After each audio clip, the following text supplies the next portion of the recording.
second half defensively. Was there some certain things that went into that, or did they just kind of stop hitting, or how did that work? Well, first of all, in the first half, how many points did we give up in the first half? 43. We have 43 points in the first half, and, we pride ourselves in defense. So going into halftime, we weren't okay with that, and obviously they're a very good team. And Temer, number 12, I think he came in averaging like 24 points a game, and he had 9 at half. So, Coach told us, we got to stop him, not let him get going. And, Carlson guarded him a little bit. Then I guarded him in the second half, and I just told myself I wasn't going to let him score. Lockdown D, baby. So Trey, that halftime speech kind of sunk in a little bit in the second half about keying on stopping them. Yeah, definitely. Just coach, then just us in general. We all knew that we had to pick it up. Like you said, we gave up too many points, and we do pride ourselves on defense here, and that's kind of our calling card. So we knew we had to turn it up and get the stops going and stretch it out. Matt, was there a danger of a letdown after a crazy Saturday for you guys? No, I don't think so. This team, we have great resilience, and we talked about before the game, we got to bounce back. Never lose 2 in a row, never lose in this building here. We got to protect home court. So I thought we came out good, especially in the second half. Could you view it as an example, maybe, or as an advantage that you had this electric experience out there that you're all going to remember, and go into the next game maybe still a little bit juiced up about playing ball? Yeah, I guess a little bit. It was definitely fun to play there in that environment, and we always love playing here in front of our home fans. So we haven't played at home in a while, so it was big for us to come home finally and get a big win. Tristan, kind of going off that question, is that Duke game something that will help down the road the rest of the season? Yeah, I think so. I think that was a big confidence builder for us. First 10 minutes in particular against Duke, we really struggled. But the second half, we showed what kind of team we are and what kind of team we can be. So, just going into this game, we wanted to carry over from that second half, and hopefully that carries on for the rest of the season. Trey, offense tonight was very solid throughout. What were some of the things you guys were doing to make that so? We're a motion offense team, and we just really got to move inside to side. And we're just finding each other. Guys got it going, like Tristan, Matt, TP, and all those guys got it going, making some shots. Nick making threes. So, teams have to extend out. Then we really got going down low. And just, like I said, we just all got going offensively and moving around. So it makes it easy for everyone to score. Tristan, you've been a solid three-point shooter, but not a real aggressive three-point shooter to this point. Do you anticipate maybe that changing a little bit this year? Oh, yeah. I have a lot of confidence in myself, and my teammates do a good job of, telling me that I'm a good shooter. Start the season, my percentage, it wasn't very well, but just with Hanson and talking to these guys, just keep shooting, and, I work on my game, so just going to stay confident, hopefully. Hey, you're a good shooter, man. Shooter, shoot. Shooter, shoot. Matt, is 11 games kind of enough of a barometer to really see that, like Trey said, that defense is the calling card? Are you seeing that through 11 years? Yeah, we got a veteran group, guys. A lot of guys that played a lot last year, and I don't know what we're holding teams to, but definitely our coaches do a really good job scouting. We know the other team's offense better than they do most of the time. They call out a play, and we know what's about to happen. So, and they're looking at us like, man, how do these guys know what we're about to do? But our coaches do a really good job, and our guys, we do a good job locking in on scout because that's really important. And our scout team does a good job in practice portraying the other team. So, who's that? Our scout team. Okay. They've been really lights out on the offensive end against everybody that they've played. There's a reason they're top like 50 in the country in a bunch of offensive categories: assists, 3-pointers, made a game, 3-point percent. You have a team that makes 10 threes a game at 42%. And I looked at our stats coming into the game, and we had 4 guys that shot better than 42%, right? And they're doing that as a team. And of our 4 guys, Josh Williams and Logan Power are 2 of them. So, and those guys, don't play as many minutes as some of our other guys, but they put a lot of pressure on you. They run that high post offense that Dana Altman ran very, very effectively at Creighton and ran at Oregon. So it's a very difficult prep. They're a very fundamental team. And you just really got to be on it defending those guys. And so the first half, they were carving us up, quite frankly. And, for a long time, they shot 70%. And then I thought our guys had a good little run to end the first half. I thought that was key for us. We had 4 or 5 straight stops. I don't remember exactly. And that momentum, I thought, carried us into halftime. And then the second half, we really played well. Did a better job getting into the ball. We were really soft on the ball the first half. But we got into the ball a lot more. And I thought we just made it a lot more difficult. And the big key, Reed Timmer is like as good a player. I mean, that kid can really play. And he had 5 or 6 like in the first 3 or 4 minutes. And then we really did a great job with him. And really, I think a big key is, he gets 14 points, but he only had 9 shot attempts. And so I thought we did a great job of really eliminating some of the easy baskets that he's been getting throughout the year, and then the easy ones that he can create as well. So that we played excellent basketball, and our defense really, I thought, fed our offense, in particular the second half. But we were pretty good on offense all night, with maybe the exception of the first 5 minutes or so. But we held them to under a point of possession, which is our goal every night, and then we shoot almost 57% for the game, and didn't turn it over. Only 7 turnovers for the game, 18 assists, and we forced them into 18 turnovers. And I thought that was a key stat.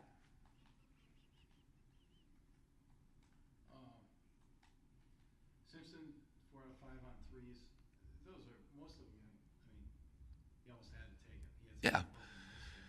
It seems like, is that something we're going to see maybe a little bit more of this year with him? Oh yeah, Tristan's a very good shooter. He's been in a bit of a rut, but our first 3 or 4 weeks of practice, the guy was in a groove, and then whatever, you just go through the ebbs and flows of a season, and he just happened to kind of hit a little bit of a funk here for a while, but we do a lot of shooting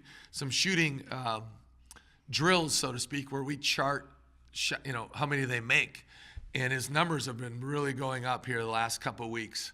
And so usually when that happens, Nick Fuller was the same thing about 3 weeks ago, and his numbers have really kind of gone up, and now those guys are in a groove. And for Tristan, it just hasn't really showed in a game. Although the last game, I can't remember against Duke, if Tristan made 2 threes. I think he made 2 threes that game, and then he had a couple little kind of pull-ups, one over Marvin Bagley, which was anyway. But I think, that was a sign of things to come. And certainly tonight, 7 for 8 from the field. They hit a couple of those little pull-ups, which kind of got him going, and then 4 for 5 from the 3. And that's something there's no doubt he's very capable of doing. He just has kind of been in a little bit of a funk. Did you see anything tonight that would show you that there was tangible stuff that they benefited from the experience they had on Saturday? Oh, for sure, no question. I thought the whole point of the Duke game is it's certainly the experience of it, but when you're playing against arguably 5 first-round NBA draft picks, who knows with their bench guys how they develop, because they're all McDonald's All-Americans, but it's just that the speed of the game. Like I said after that game, I thought we were. This game is so good with game planning. Our guys are really smart, and they know how to carry out a game plan, and that you can't understate that. Like that's a strength of ours, and but we were all over the map, right? And you can't. You expect your guys, but it was a natural thing. And I compare it like this: when you see a 90-year-old person walk into Cameron Indoor, and you see a 5-year-old. And you see their facial expression, and they're literally about the same. You get the oohs and the ahs and the, oh, wow. And then you see Coach K, and then you see Marvin Bagley, and you're like, right? And you see Wendell Carter, and you see Grayson Allen, and you see like all these guys, and you see Trayvon, whatever his name is, the point guard who's 6'3", but he literally has a 6'10" wingspan. And so, you kind of get in a little bit of a shock and awe maybe. I think that's normal, because 90-year-olds are getting in shock and awe, and so are the 5-year-olds, right? And then once we settled in, and then the other part with that is just sheerly the speed of the game and the athleticism of the game and the windows, right? What seems like what might be open is open, but their closing speed is so fast that it's just like, oh, well, now you come back to our level, and it's not like that, right? So the game just slows down for you. You know, it's a normal deal. And so to me, it was that. Like when you can play those guys tough, and we did play them tough the last 28 minutes. Like if you can do that against them, you can do whatever. You can play with anybody. I don't care who you are. And so, so I think that was the biggest thing, Mick, was that. But I loved how we adjusted at halftime. And it wasn't like rocket science what we changed. I mean, there was a couple minor things, but our guys executed it. And then secondly, you know, we wanted to get 20 assists or more, and we had 18. And but I just thought we really played. It just looked sharp.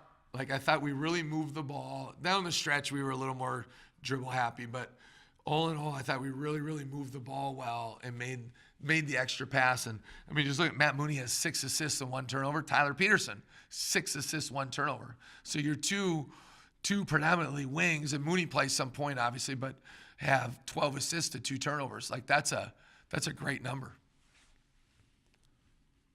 So do you think that first half was maybe kind of an anomaly? It's pretty solid defensively. Yeah, I mean, you know, it's a our guys will do what we ask them to. I mean, most of the time. But it's a tough prep with that. The way they run their stuff, it's a tough prep, and the way they shoot the ball, when you make a mistake, they expose you quick. I mean, that's a veteran crew. Like Drake is, they're the 5th most experienced team in the country. 5th. Their minutes continuity, I believe, is 19. Jeremy loves that stat. But that stuff matters. And generally speaking, if you have good guard play in college basketball, you got a chance every night. And they have veteran and experienced guards. And so the other, you know, I know with maybe our guys are a little bit overthinking it. You get a little tentative sometimes. You know, our first day of prep for them was Monday. And it's hard to replicate their speed with your scout team. That's a hard thing to replicate. And even with them, our scout team being a lot slower, Monday was atrocious. Not because we were working hard. We were just getting back cut for layups and, you know what I mean, hitting screen, just all that. And then I thought Tuesday was better, clearly better. And then even in walkthrough today, it was better. And then the first half was okay, but then the second half we really locked in. I thought we were much more aggressive in the second half. Got into the ball much more. So I thought Trey Birch-Manning was part of that. You know, I didn't think he was very good the first half, especially his first run. And I don't know if you realize, we sat on him a long time. He didn't play. He came out his first run. He didn't play again until like the last 2.5 minutes. But we put him in, and that's when we stopped him 4 straight times. And it wasn't that he was bad on offense.